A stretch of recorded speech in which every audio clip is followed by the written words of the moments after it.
معكم غالب العلوي، فنان تشكيلي. أعمل لوحات فنية بالمسامير والخيوط. طبعا بعرفكم على هذا الاسم الفني، يسمى فن الفلوغرافيا.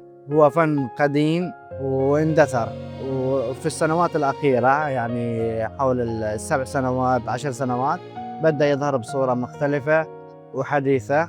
يتكون هذا الفن من 3 أساسيات: الخشب والمسمار والخيوط. تقدر تضيف عليها تحط ورد طبيعي في عمل هذه اللوحة، صدف، تحط كتابات بالأكريليك، استكرات، جميع الخامات تقدر تضيفها بحيث أن هي تدمج أكثر من عمل.